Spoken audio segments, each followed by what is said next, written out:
vanachari.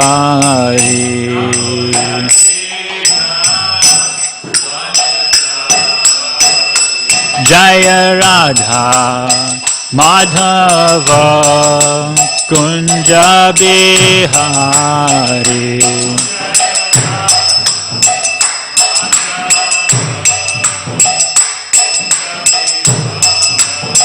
Jaya Radha Madhava Kunja Bihari.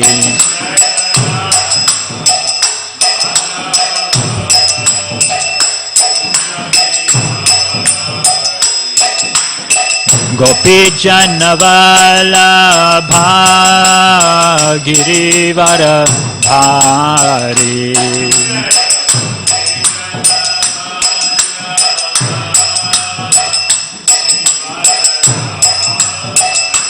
Jaya Gopi Janavalabha Girivara Bhari.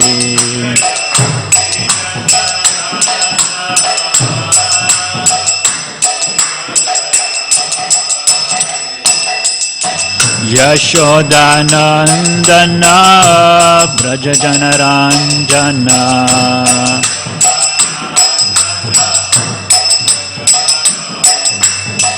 Yashodanandana Braja Janaranjana.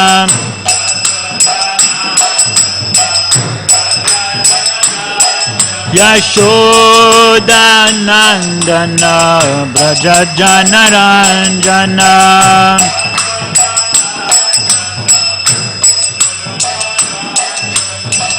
Yamuna Tira Vanachari.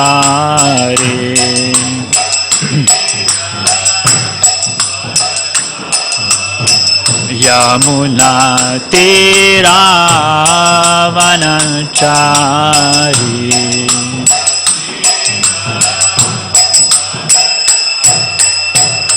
Jaya Radha Madhava Kunja Bihari.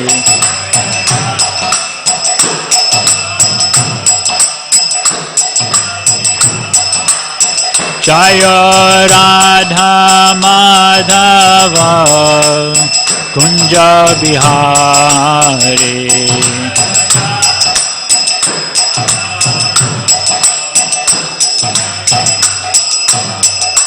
Hare Krishna Krishna Krishna Hare Hare Hare Rama Hare Rama Rama Rama Hare Hare.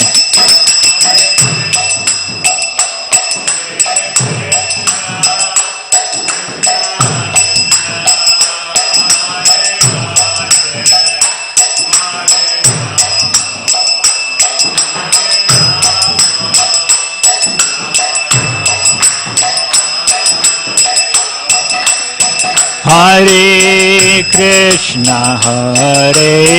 Krishna Krishna Krishna Hare Hare Hare Rama Hare Rama Rama Rama Hare Hare.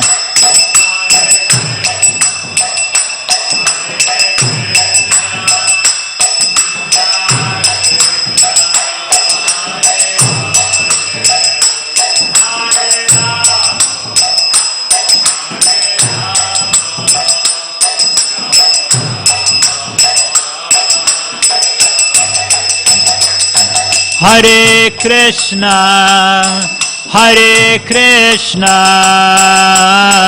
Krishna Krishna Hare Hare Hare Rama Rama Rama Hare Hare.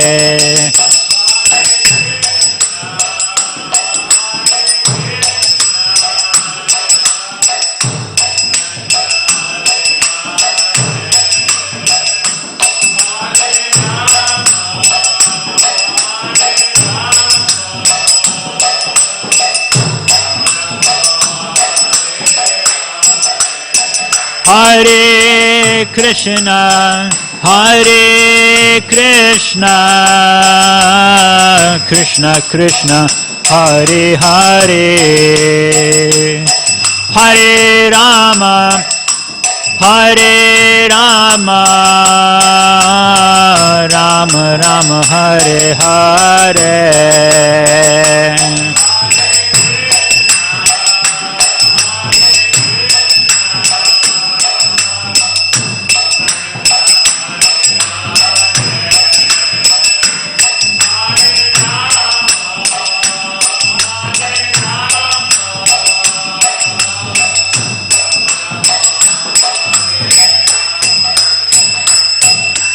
Hare Krishna, Krishna Krishna, Hare Hare, Hare Rama, Rama Rama, Hare Hare.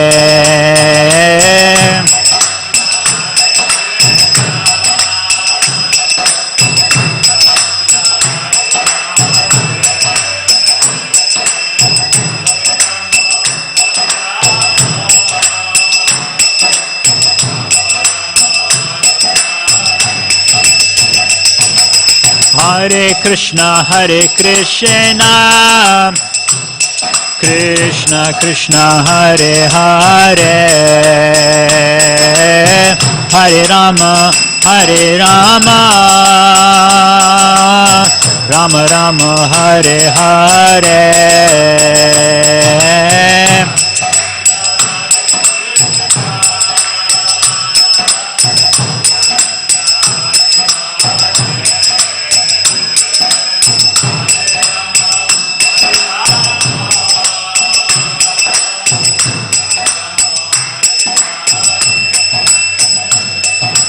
Hare Krishna, Krishna Krishna, Hare Hare, Hare Rama, Rama Rama, Hare Hare.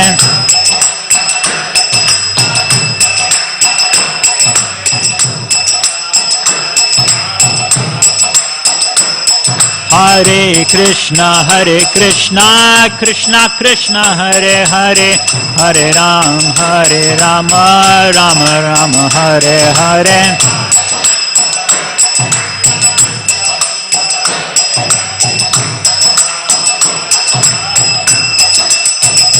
Jaya Radha Gopinath Radha, Gopinath Shri Radhe.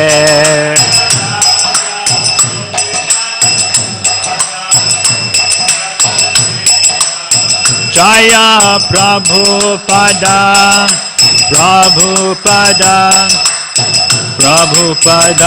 Jaya Prabhupada.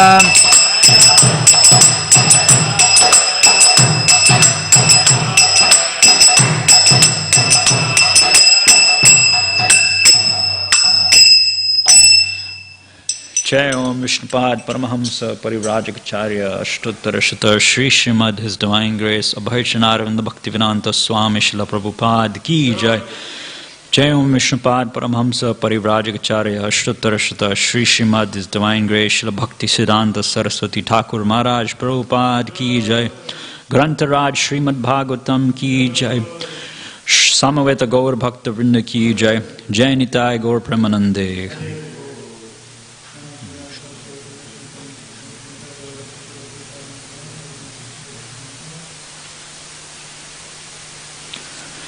Om Namo Bhagavate Vasudevaya.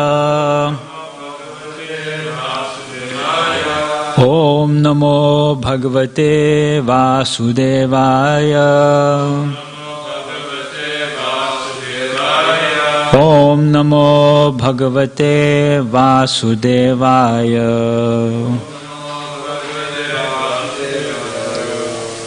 This morning we are reading from Canto 3, Chapter 5, Text 29. Mahatattvad vikurvanad. Mahatattvad vikurvanad. Aham tattvam vyajayata. aham tattvam vyajayata karyakarana kartratma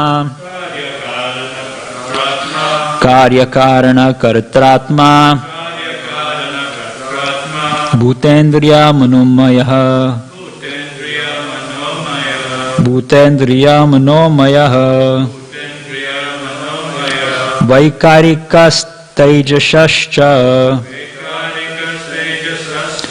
vaikarikastejasascha tamasascetyaham trida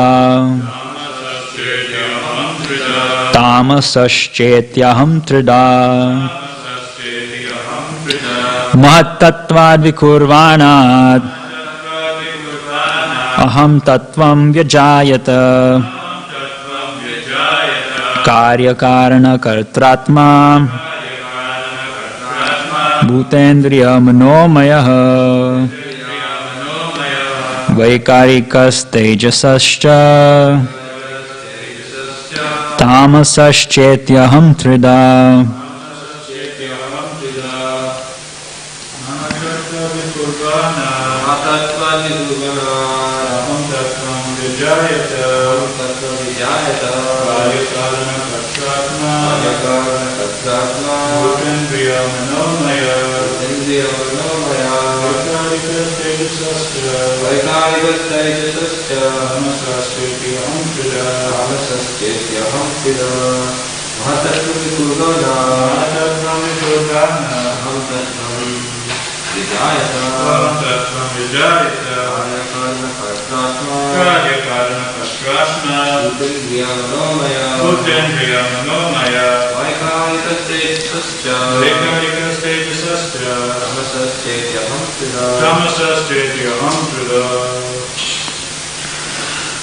Word for word, Mahat, the great, Tattvat, from the causal truth, Vikurvanat, being transformed, Aham, false ego, Tattvam, material truth, Vyajayata, became manifested, Karya, effects, Karana, cause, Kartra, doer, Atma, soul or source, Bhuta, material ingredients, Indriya, senses, Manamaya, hovering on the mental plane, Vaikarika, the mode of goodness, Tejasaha, the mode of passion, and Cha, and Tamasaha, the mode of ignorance, Cha, and Iti, thus, Aham, false ego, Trida, three kinds. Translation and purport by His Divine Grace A.C. Bhaktivedanta Swami Srila Prabhupada ki jai. Translation. Mahat Tattva, or the great causal truth, transforms into false ego, which is manifested in three phases: cause, effect, and the doer. All such activities are on the mental plane and are based on the material elements, gross senses, and mental speculation.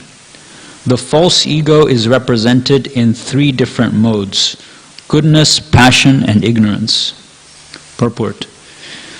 A pure living entity in his original spiritual existence is fully conscious of his constitutional position as an eternal servitor of the Lord. All souls who are situated in such pure consciousness are liberated, and therefore they eternally live in bliss and knowledge in the various Vaikuntha planets in the spiritual sky. When the material creation is manifested, it is not meant for them.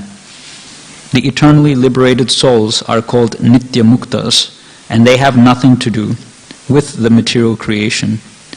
The material creation is meant for rebellious souls who are not prepared to accept subordination under the Supreme Lord.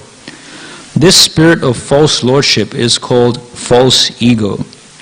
It is manifested in 3 modes of material nature, and it exists in mental speculation only.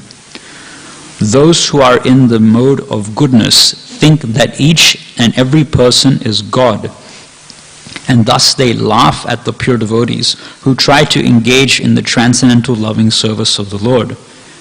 Those who are puffed up by the mode of passion try to lord it over material nature in various ways. Some of them engage in altruistic activities as if they were agents appointed to do good to others by their mental speculative plans.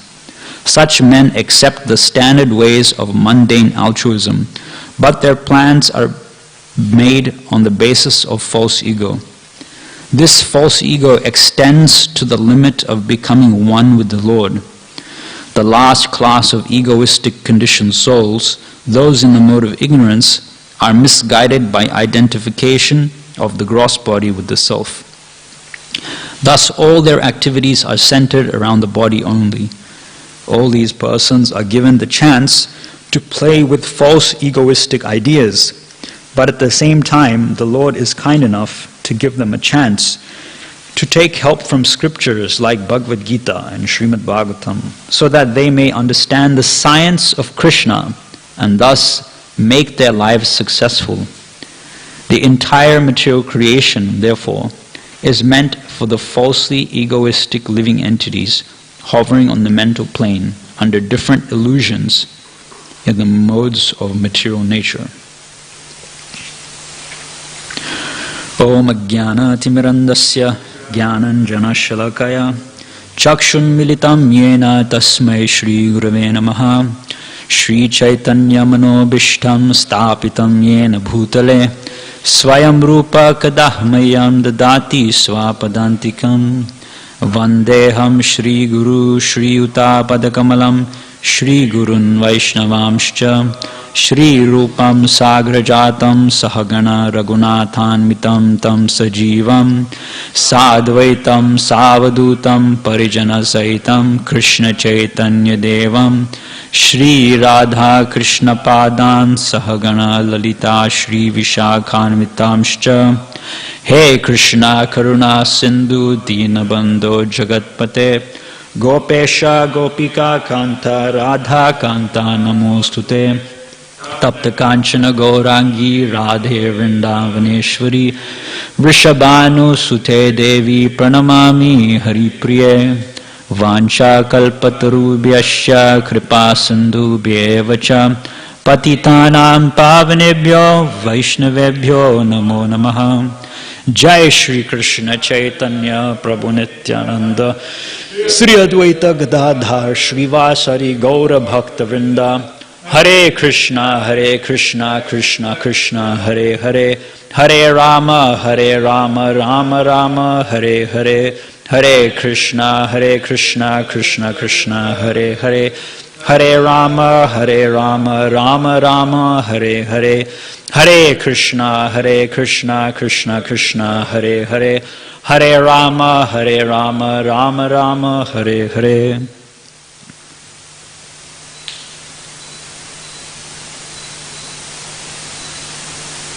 So there's a verse in Srimad Bhagavatam, I can't remember which canto it's in, but it's there, and it's explaining that, I think Kamsari Senapur was mentioning this yesterday, that Krishna doesn't actually want the material world to be created. Just like in a state or in a council, in a municipality, it would be ideal if there were no prisoners or criminals, but people have that mentality to exploit the resources provided by the government or to act in a way which is harmful to other people. So then such an establishment as a prison house has to be established by the local government. And so in the same way, Krishna doesn't wish the conditioned souls to leave the spiritual world, to leave his service, their loving relationship with him, and come to the material world. But regretfully, and compassionately, Krishna creates this material world, and Srila Prabhupada mentions numerous times in his purports that the whole purpose of this entire material manifestation is to gradually rectify the conditioned soul of their mentality of false lordship over the material energy. So Srila Prabhupada is starting off his purport by explaining that there are impure living entities and then there are pure living entities. And the pure living entities have their existence fully in their original spiritual swarupa, and they're liberated, they're eternally liberated. They're called Nitya Muktas. And Srila Prabhupada mentions they have nothing to do with the material creation. So in the same way, Krishna, who is also the giver of mukti, his name is Mukunda, he is also eternally liberated as well. So if the Nitya Muktas have nothing to do with the material world, and Krishna, he's also a Nitya Mukta as well, the original Nitya Mukta, he also has nothing to do with the material world. Still we find that they are coming into the material world even though they have nothing to do with it. So one reason is that given in the second chapter of the Bhagavad Gita, if you remember, it's talking about Atmarama there, about how Krishna is in Atmarama. And Krishna explains that even a person who is in Atmarama, even though he has nothing to do, he has no material work to perform, still he performs work. Okay, he doesn't perform material work, but he still performs work, and it seems and it looks like material work. But the whole idea is to set an example for the rest of the conditioned souls, how they should be acting in this material world, ultimately for their own benefit. So there's a nice story I was reading some weeks back about a person who was actually passing away. So he was not a devotee, and he had led a pretty sinful life. So in his last several days of living, he was in the hospital, and he was connected up to all these machines and stuff like that, and he was not accepting any food from anyone. And the nurses, the doctors, they tried to give him some food, and he was just shouting and screaming and just completely not accepting any food from anyone. So one person, he was the friend of this person, and this person who was the friend, he was a devotee. And so this person who was in the hospital, he had a friend. And this friend's friend was a devotee. So this friend went to meet his devotee friend, and he was explaining how my friend who's not well, he's in the hospital and he's suffering and he's probably going to pass away soon. So the devotee told him, okay, so he's going to pass away, then I'll tell you what, in my scriptures it's explained that if a person takes something, which is the Mahaprasad of Krishna, in the last days, then they'll get liberation. Their death will be peaceful. They won't see the Yamadutas anymore. So that person who was actually passing away, he was destined for that. And as the story goes, he was actually seeing visions of, these hounds and dogs in his room and all these sort of visions and hallucinations, you could say. He was seeing that in his final days. It's explained that in Yamaraja's court, he has 2 ferocious hounds which are there on a leash. Sometimes you'll see pictures of Yamadutas there having these dogs with them as well. So sometimes people who are passing away, there's some couple of stories I've read where people have actually seen these. Sometimes people see these Yamadutas floating outside their window, and there's so many accounts of devotees. Not in Shastra. In Shastra there is, but these are other first-hand accounts by devotees that they've experienced.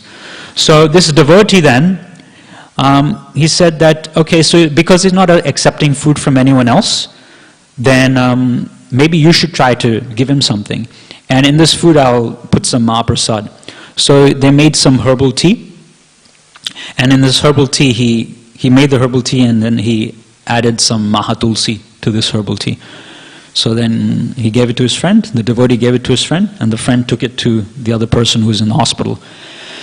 And this man, as usual, was screaming and yelling and crying. I don't want to die, I don't want to die.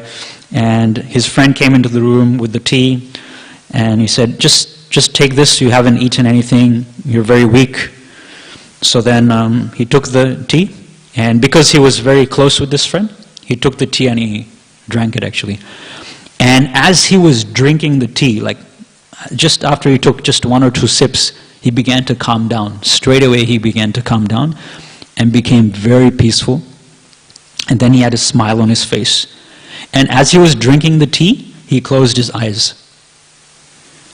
And after he finished drinking the tea, like he didn't open his eyes at all after that.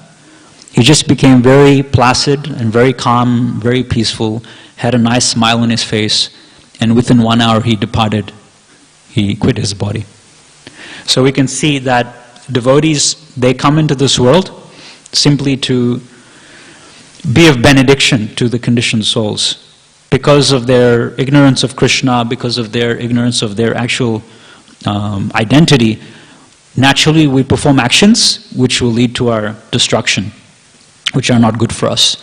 So devotees, they interject. Even though they're nitya muktas, they interject with this. My Guru Maharaj mentions that when you give a book to someone, you don't realize it then and there, but you've totally altered their karma. You've totally changed their karma. Because they were not meant to get that book. But you went out on the street or you knocked on their door and you interfered in a positive way. You interfered with their karma. And now, as it's mentioned in the Brahma Samhita, karmani nirdhati kintucha bhakti bhajam. So to that little extent, Krishna takes care of their karma. He wipes that karma out. And he gives them some devotional sukriti, so that in a future lifetime, or sometime in the future, even in the present lifetime, they'll take up the process of bhakti. At least they'll become a little bit more favorable to it. So, in this section of Srimad Bhagavatam, we're talking about creation, and there's 2 different types of creation. There's a verse in Srimad Bhagavatam also, which I haven't memorized yet, but it's talking about the 10 different topics of a Purana. So a Purana or a history, a Vedic history, has to have 10 topics. And 2 of those topics are Sarga and Visarga. There's others, like there's Poshanam, which is like the protection of the Lord, and the destruction aspect, how things are wound up again. But there's Sarga and there's Visarga. So Sarga is the creation which is being discussed right now. And Visarga is the creation of Lord Brahma.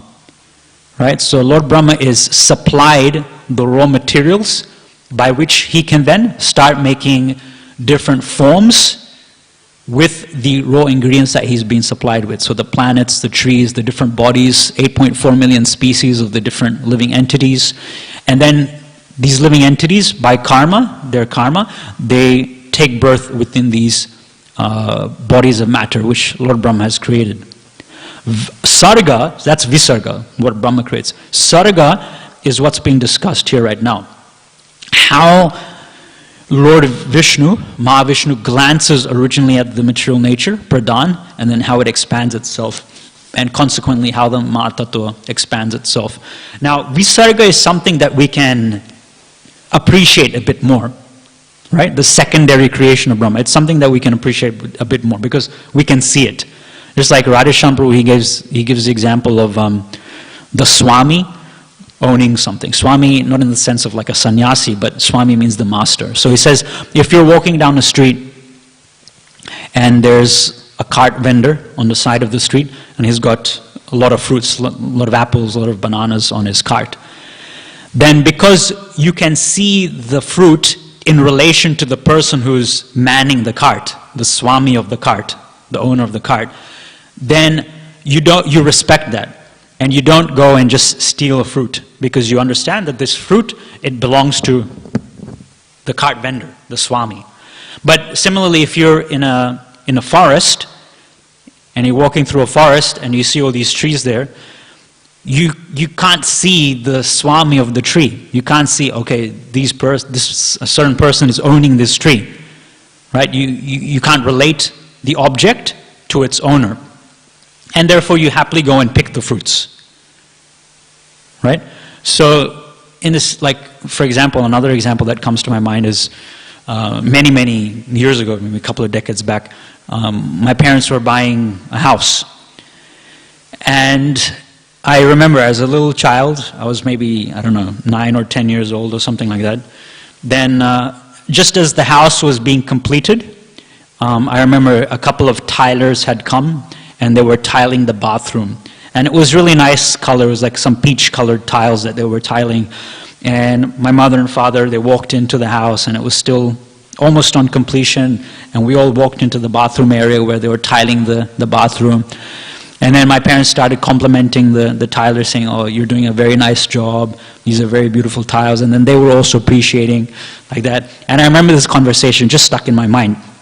So we can appreciate the secondary aspect of creation because we can see it. So here I am, here my parents are, and they're seeing these people are tiling up the bathroom. So they're appreciating the work.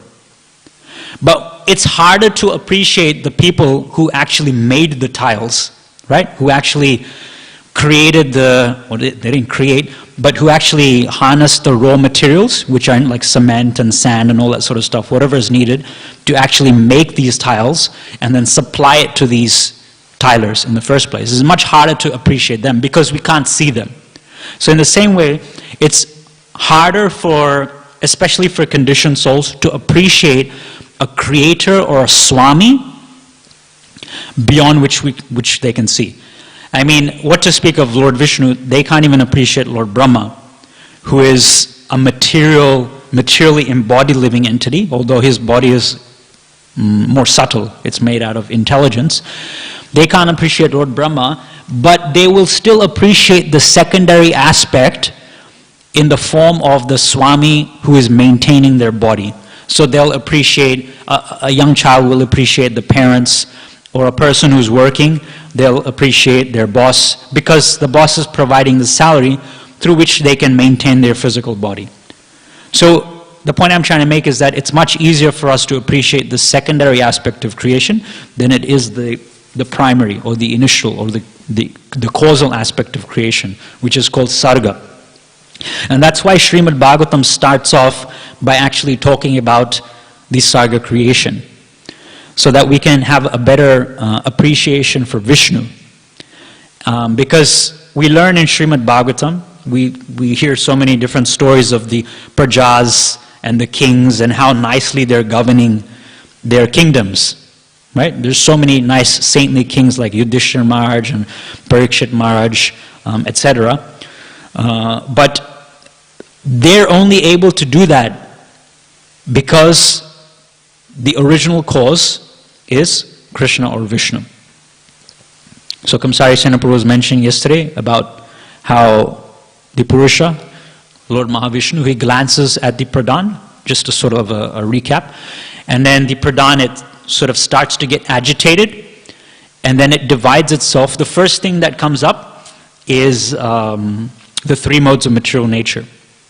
And from the previous verse, yesterday's verse said that the Mahat Tattva is chiefly in the mode of ignorance, and it generates the false ego. So the three modes of material nature are created, and subsequently so many things are created, like as we were talking about it last week, the 24 aspects of Sankhya, the Tanmatras, the Panchamahabhutas, the knowledge-acquiring senses and the working senses, the mind, intelligence, false ego, that's created. But from the mode of ignorance comes the false ego.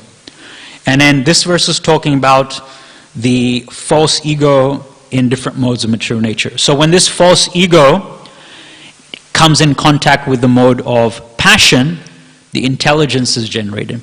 When the false ego comes in contact with the mode of goodness, when it comes in contact with the mode of goodness, the mind is generated. Yeah, that's correct. False ego in contact with the mode of goodness means the mind is generated, and false ego in contact with the mode of passion means the intelligence is generated. That's correct, right? Yeah, mind is goodness, and passion is intelligence. So, okay, so these things are generated, and the false ego is important because it's explained that Jarayati Ashu Yakosham Niragnir Analoyatha. It's mentioned in the 6th canto of the Srimad Bhagavatam that by the practice of devotional service, the subtle body, the mind, intelligence, and the false ego gets dissolved away, just like how when you eat food, the fire of digestion dissolves the food, it digests the food. So in the same way, bhakti does that. But in this mature world, it's a world where everyone has forgotten Krishna, and then no one is performing devotional service, no one is performing bhakti. So it's saturated and permeated with false ego. And false ego basically means, Srila Prabhupada is mentioning here, that it's basically the most subtle thing which is connecting spirit to matter. Now to get liberated, that's the thing that you have to destroy. That's the thing that you have to dissolve away, the false ego. False ego is necessary here in this mature world because the conditioned souls want to enjoy separately and distinctly from Krishna. Just imagine like, you're a teenager, right? You're a teenager and you've had a fight with your parents and now you want to run away from home. So you've run away from home. You don't want anything to do with your mother or father. But then someone comes along and he says, you should go back to your parents' house. After all, your parents created this body that you have currently. Your parents are the ones that taught you how to brush your teeth. They brought gifts for you. They taught you all these different things. And right now, the clothes that you're wearing, they've actually paid for that as well. So they've maintained you. They've done everything from you. Your whole existence right now in this mature world is there because of them. Now, because you've had that argument with them and you wanted to run away from them, that would sort of get in the way and interfere with your independent mentality of wanting to go away from your parents. So therefore, Krishna creates this element known as the false ego, which makes the conditioned living entity thinks that his existence is independent, completely independent from Krishna. And that allows the living entity to enjoy separately from Krishna, although it's actually not possible. So in perfection, we can see, for example, recently I was reading in the 10th canto about the solar eclipse that happens at Kurukshetra, right? So it's an inauspicious event. So everyone comes there to Kurukshetra to do sacrifices and stuff to make it auspicious. Similarly, we read in Chaitanya Charitamrita how it's a lunar eclipse, right? There it's a lunar eclipse, so it's... Is it a solar eclipse? Yeah? Okay. Anyway, it's an eclipse and it's an inauspicious situation. So devotees, they come to the Ganges and they chant the holy names of Krishna. So they make it auspicious. So in the same way, 5,000 years ago, the Kurus, the Pandavas, and all their allies, the Srinjayas, the Kanikayas, the Bhojas, the Vrishnis, the Yadus, they all came. And the residents of Vrindavan came as well. So they met Krishna and Balaram there. So there's a section where the men, they're talking with each other. And then the women, they start to talk with each other as well. So the women of the Kuru house, like Kunti Maharani, Draupadi, the wife of the Pandavas, and then Krishna Balaram's sister Subhadra, they come together and they start to discuss about how Krishna actually came about marrying the 16,108 queens that Krishna has. So there's a nice discussion there between Draupadi. Acharyas mentioned that she was the chief person who is having that conversation with the queens. So see, she's actually asking each one of Krishna's queens. So she asks the 8 principal queens first, and then the representative queen of the remaining 16,100 queens, her name is Rohini. So she starts to inquire, and Rukmini tells about her story, about how she was supposed to be married to Shishupal, and then she sent a letter, and then Krishna came just right at that last moment and stole her away, just like how a lion comes and takes his rightful share from a pack of wolves who think that the prey actually belongs to them. So in this way, Krishna stole Rukmini. And she's very elated, she's very happy, and she's transcendently proud that she was able to be kidnapped by Krishna in this way.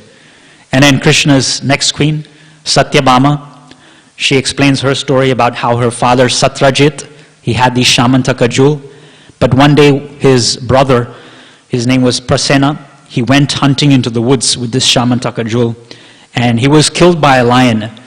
But Satrajit, he didn't accept this story, so he started to frame Krishna. He said, look, Krishna was envious that I had this Shamantaka jewel, so he's actually killed Prasena and he's actually taken this jewel. So to clear his name, Krishna actually went on an expedition with some of his followers into the forest. And he found this jewel after killing, or not killing, but after fighting with Jambavan. Right? So it's like Krishna got, from this particular pastime, Krishna got two queens. Right? So one was Satyabhama and the other one was Jambavati. So when Krishna defeated Jambavan, then what happened? Then her father, Jambavan, he gave his daughter Jambavati to Krishna. And then afterwards, when Krishna retrieved the Shamantaka jewel, he gave it back to Satrajit. Satrajit felt very ashamed. So then he gave the Shamantaka jewel as well as his daughter Satyabhama to Krishna. And Krishna, he accepted Satyabhama, but he gave the Shamantaka jewel back to Satrajit. So then, in this way, Satyabhama and Jambavati, they explain their story to Draupadi. And then the next queen was Kalindi. Kalindi, we know that pastime in Srimad Bhagavatam, how Arjuna and Krishna, they're walking along the banks of river. I can't remember which river it is. Maybe it's Yamuna, maybe it's the Ganges. Yamuna? Yamuna or Ganges. They're walking and then they see a woman in the distance. And she's just walking by herself. So Krishna asks Arjuna, go and see who it is. And Arjuna goes, he inquires. So this lady explains that for a long time she's been doing tapasya to get Krishna as her husband. So then she marries Krishna. She ends up marrying Krishna. Her name is Kalindi. This is the fourth principal queen of Krishna. Then there's Mitravinda, who was gotten by Krishna through a Svayamvara. And then we know the famous story. I think Bhavaprabhu was mentioning this story some weeks ago about Nagnajiti or Satya, about how Krishna had to defeat how many bulls? 8 bulls? 7 bulls? 7 ferocious bulls, untamed bulls, and Krishna did it with ease. If you see that picture of Krishna actually taming the bulls in Srimad Bhagavatam, if you look at Krishna's face, because Krishna expanded himself into 7 different forms, if you look at Krishna's face, he's got like this really pristine smile, this really nice smile. Just like how Gopinath is smiling right now, he's got this really beautiful smile in his face. Even though the bulls are being tossed here and there, really violently, they have these really horrid looks on their faces. Krishna has this really placid, beautiful smile on his face actually. So that was Nagnajiti. And then after that is Bhadra. Bhadra is actually a cousin sister of Krishna. So she was married off to Krishna. In the Vedic culture, it was possible not to marry obviously your own immediate blood brother and sister, but you could marry your cousin brother and sister. So in this way, Bhadra was married to Krishna. And then Lakshmana, she was the last of the 8 principal queens of Krishna.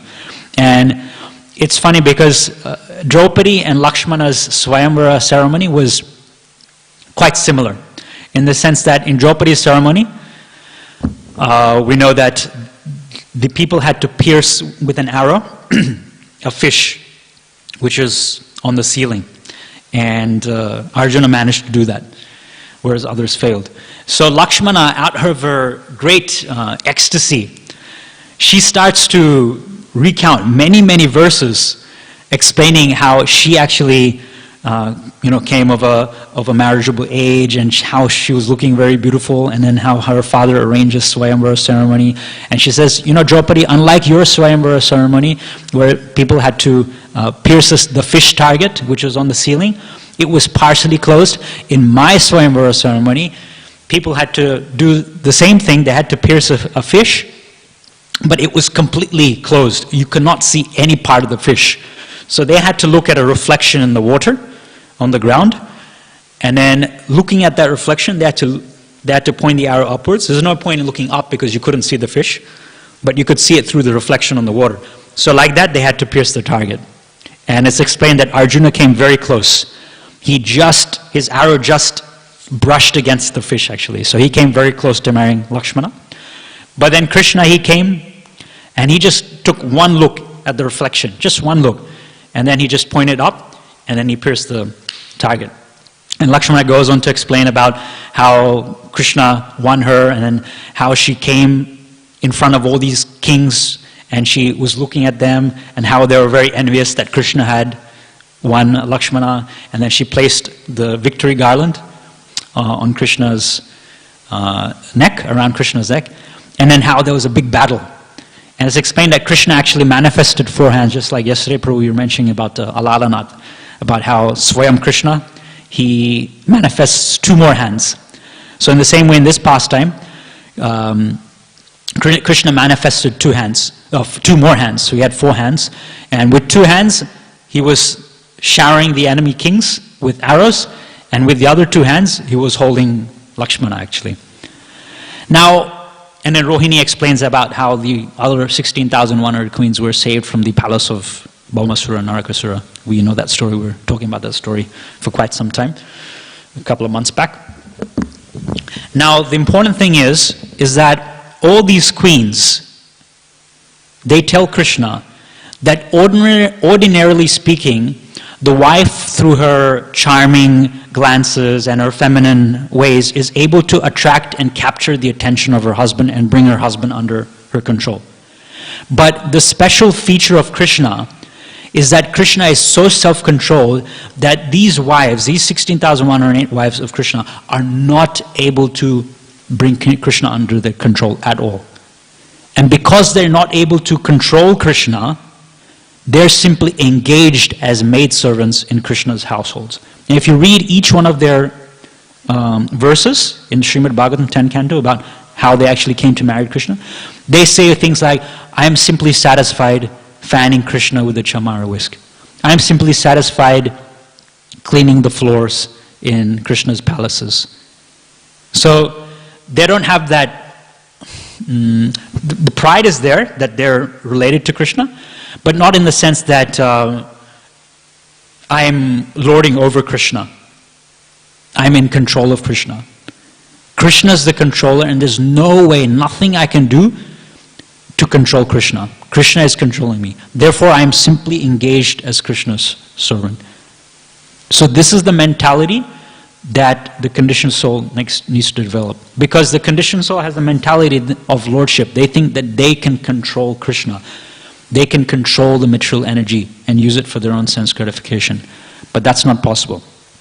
And this is demonstrated in perfection by Krishna's queens. So, gone over time, we'll stop here. If there's any questions or comments. Yes, bro.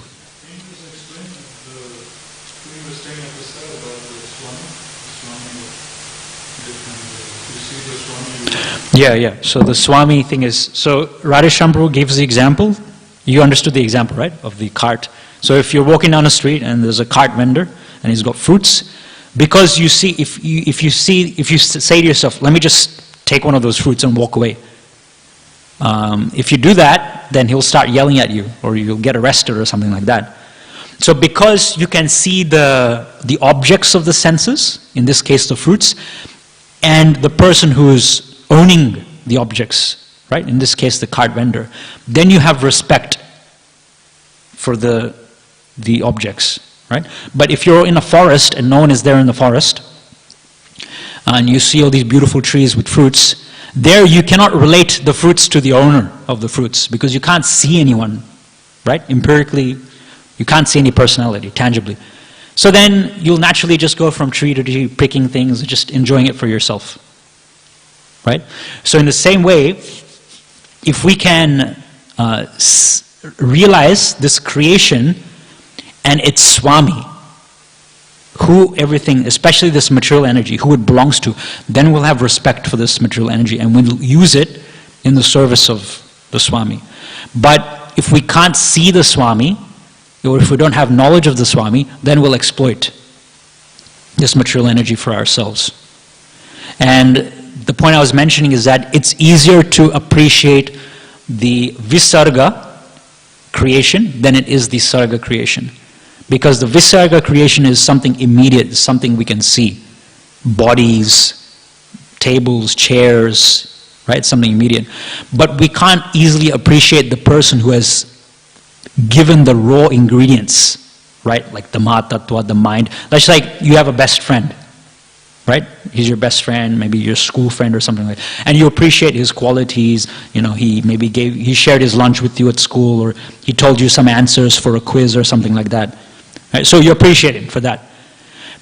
But you can't appreciate the fact that Krishna actually supplied him with his mind and his intelligence for him to be able to solve these, problems, get the answers and share the answers with you. So Krishna supplied originally the mind to him. But we don't appreciate him for that. We just appreciate him immediately. This is the person, I appreciate him. Because I can see him, I can have a relationship with him. But Krishna is the one that's originally supplying everything. And I gave the example of the tiles. So the tilers were there. So because my parents could see the tilers tiling, they could appreciate that. But it's harder for them to appreciate the raw material suppliers, whoever made the tiles in the first place. Got it from the quarry, got it from the mines, made the tiles, dried the tiles, and then gave the tiles to the tilers. It's harder for us to appreciate that. So that's why Srimad Bhagavatam, before even talking about how Brahma is creating everything, right? It's actually giving us but the knowledge of how Krishna is the original cause of everything. And Prabhupada was mentioning that some classes ago, about the efficient cause and the immediate cause. Okay, so we finish here. Thank you. Grantaraj Srimad Bhagavatam ki jai, Srila Prabhupada ki jai.